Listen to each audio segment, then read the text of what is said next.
Hello everyone, ito magluto tayo ng palaya. Sahugan natin ng manok at saka itlog ng isda. Ayan. Mayroon tayong sili, bawang, luya, kamatis, sibuyas, yun yung manok. Ayan.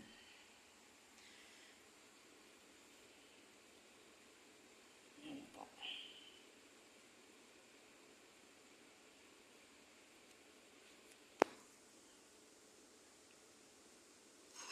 Naka-andar na ang ating kawali. Ayan po. Ako po ayaw ko lagyan siya ng soy sauce para po hindi iba ang kulay kasi lalagyan natin ng itlog.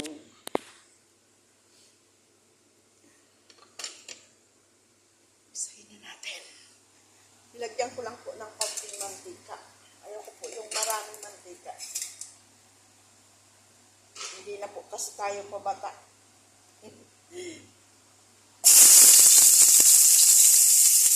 Mahirap na. Mamaya babawasan pa natin kasi yung yung manok magmamantika siya. Babawasan natin.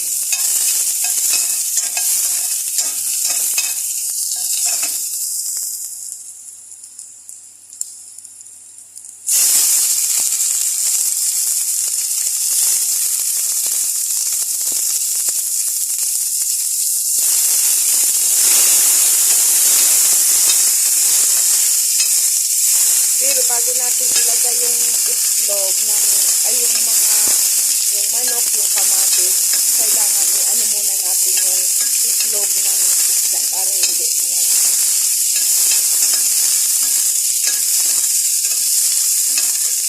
Yan ito lang mantika ko. Good. Yan, ang daming luto natin ngayon. Ayan.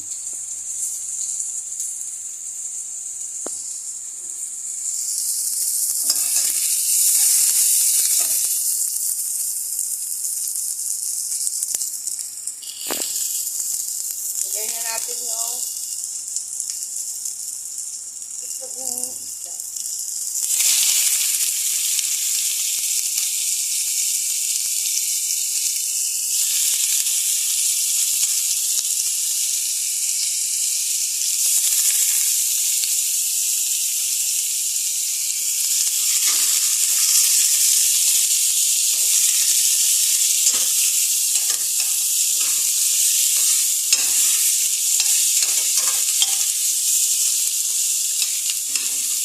Para maprito-prito siya, diba?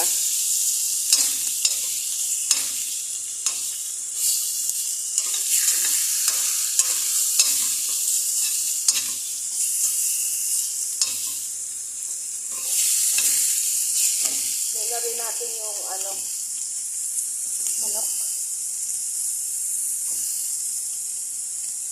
Pagsama-samahin na natin yung manok, yung kamatis, yung sili.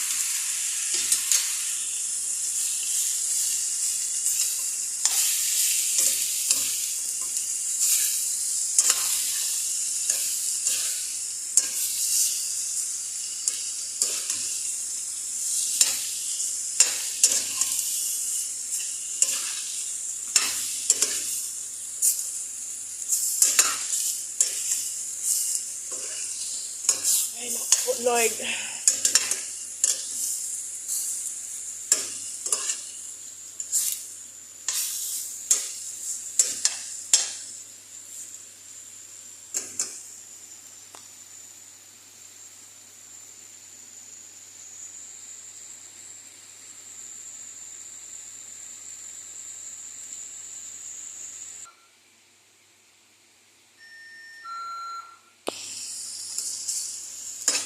Alas 12 na.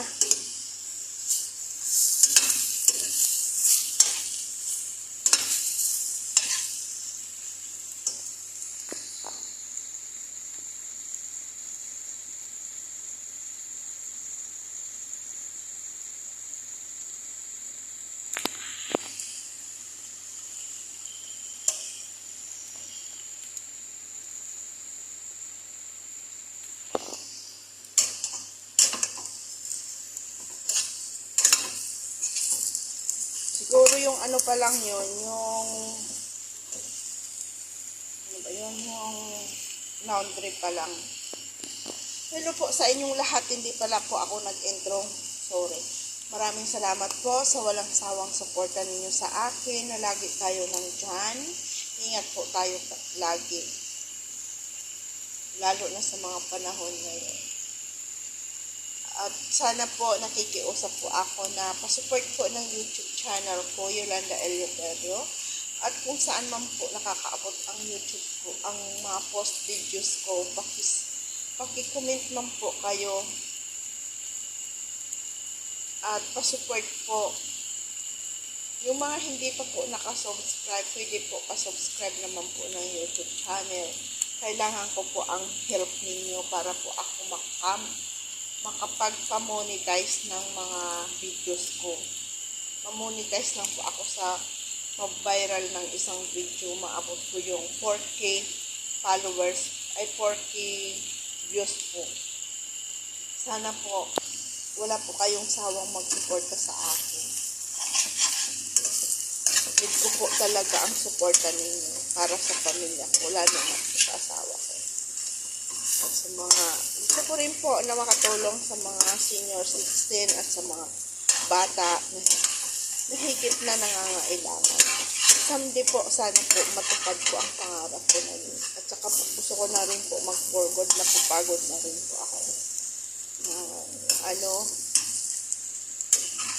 Dito po kasi na parang toxic na dito, lagi na lang sila nag-aaraway, kaya gusto ko na rin po na makapag-forward po ako. Kaya po nakikiusap po ako sa inyo, pasupport po ng YouTube channel ko. Sana po matulungan po ako ninyo. At utang na loob ko po yan sa inyo pag na-monetize po ako sa YouTube ko. Sana gusto ko man rin po makapag-charity. Sa mga dinadaanan po itong YouTube po. Pa-views naman po at patapos ng videos.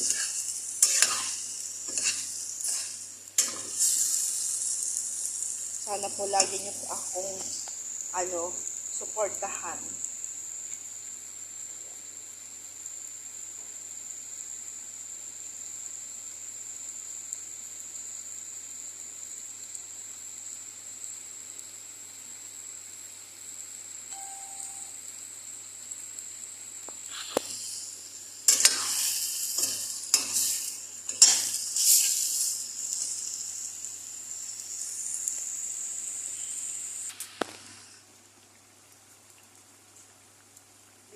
Lagyan po natin ng bitsin, ng asin.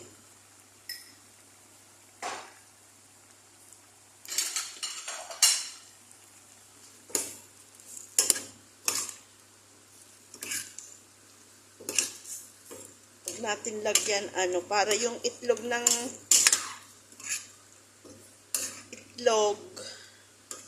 isda at saka yung natin wag magkulay, di ba?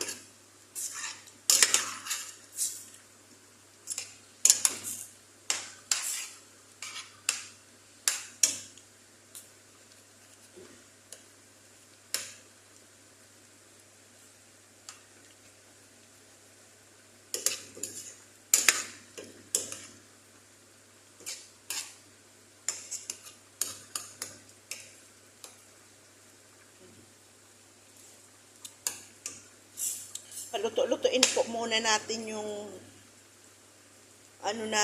yung manok, kasi po ang palaya ayaw ko po siyang malata. Sarap po kasi sa ampalaya yung half cook lang siya.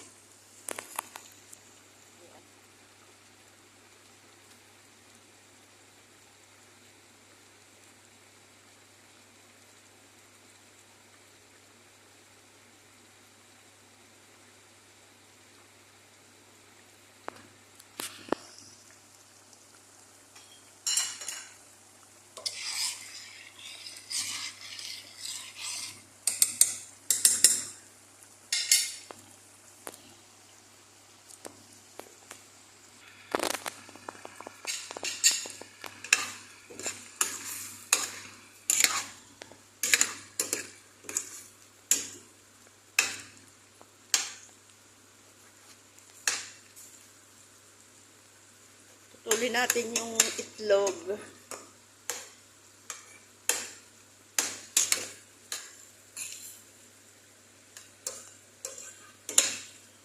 Sarap nito.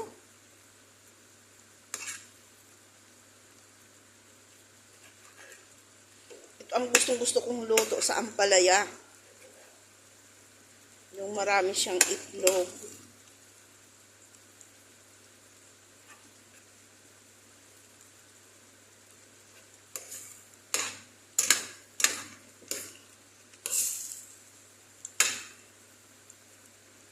Diba? Ayan na po siya.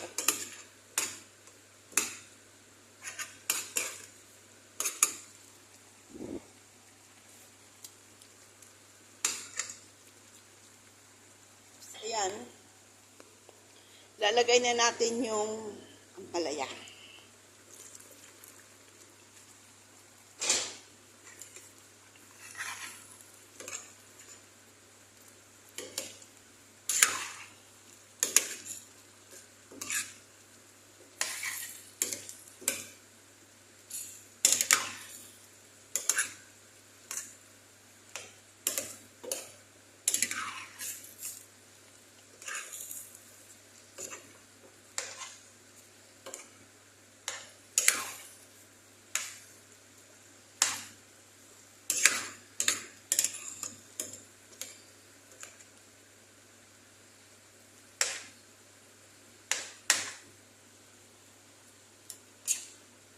Ayan.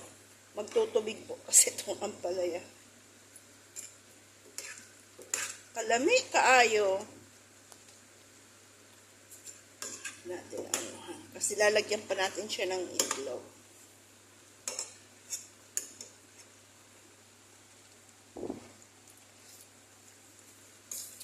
Grabe po ang ampalaya dito. Ang mahal ng ampalaya. 3 piraso magwa 1 dinar na. Maliit lang naman.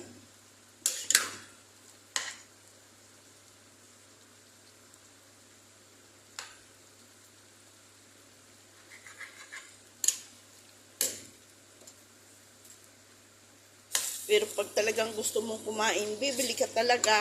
Anin mo yung pera mo, hindi mo naman makakain. So natin kumain.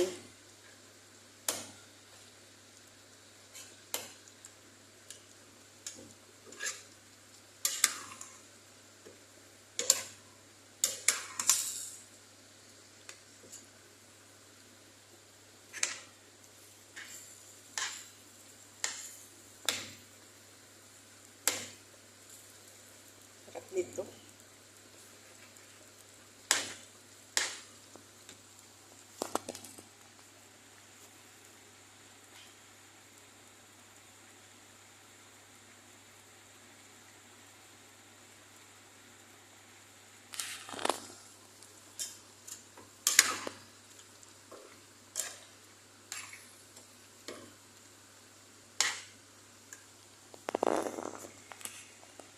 Mamaya magsasaing akong kanin.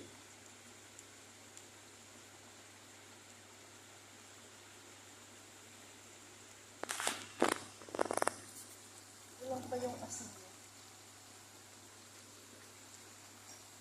Sarap.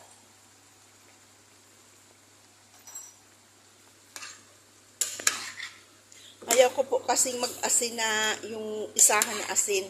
Mas okay na yung magdagdag ka kaysa masobrahan ng asin, di ba? Huwag natin yung itlog ng isda. Pag nag-ano ho ng isda, pag may itlog, tinatanggal ko, linalagay ko sa freezer. Kaya po yan may itlog. Bahala man sila, di ba? Utak lang. Bira lang po kasi mag-ano ditong isda na mayroong itlog. Kaya, yan.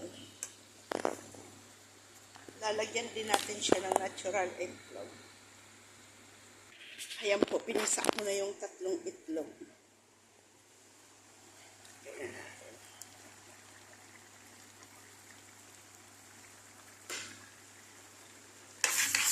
Okay na yan. Huwag natin hayaan madurog ang ating ampalaya kasi mas maganda po sa ampalaya, mas masarap sa ampalaya yung hindi siya durog. Hindi siya malatak ba? Kasi ayaw po sa ampalaya yung, ang iba po kasing ampalaya, ang ibang nagluluto pala nitong ampalaya, inihimas, pinipiga. Ako po ayaw ko. Kasi po, yun nandoon po yung vitamins niya eh. Ang ano lang po nito, ang sekreto po lang po sa ampalaya, yung ibabad mo siya sa tubig na may asin at saka konting sugar para ho hindi siya mapait. Yun po ang purpose niya. Sekreto niyan, para ho hindi mapait. Diba? Ang daming sahog.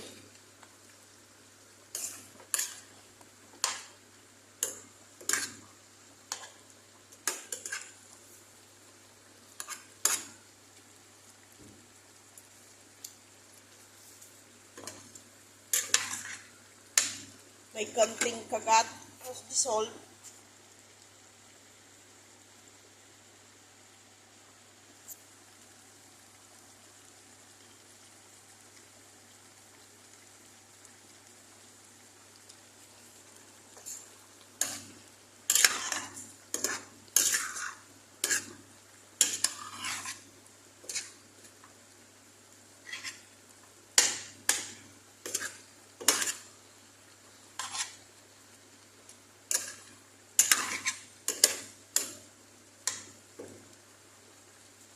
Ah,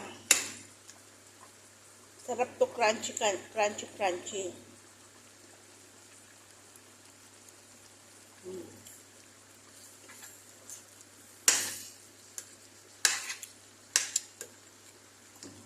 Kulang asin.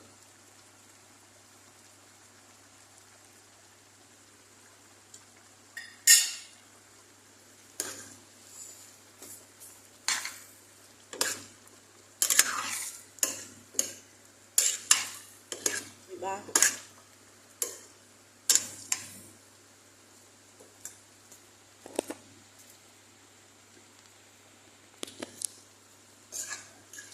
Ano na yung ano ko? Expired na.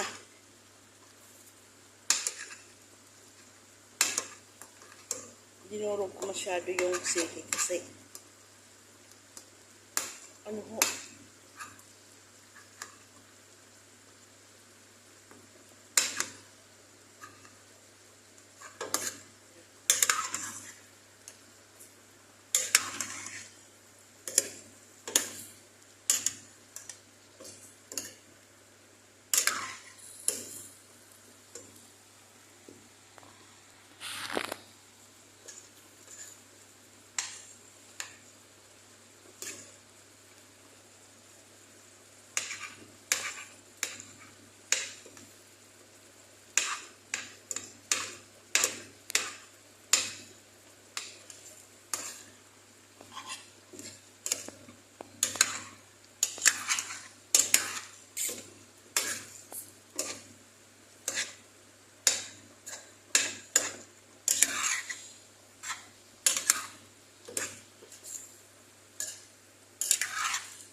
Natin yung ampalaya.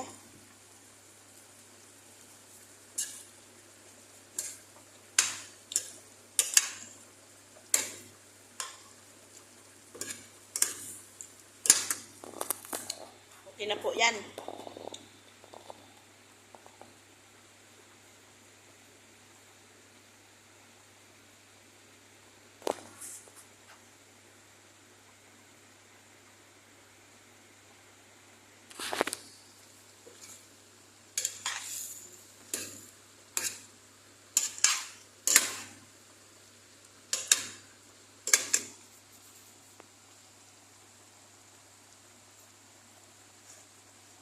natin.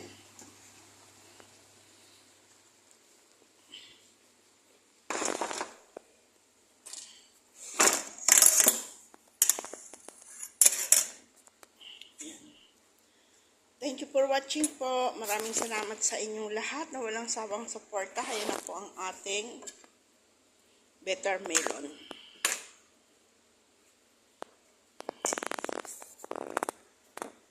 Bye-bye. God bless.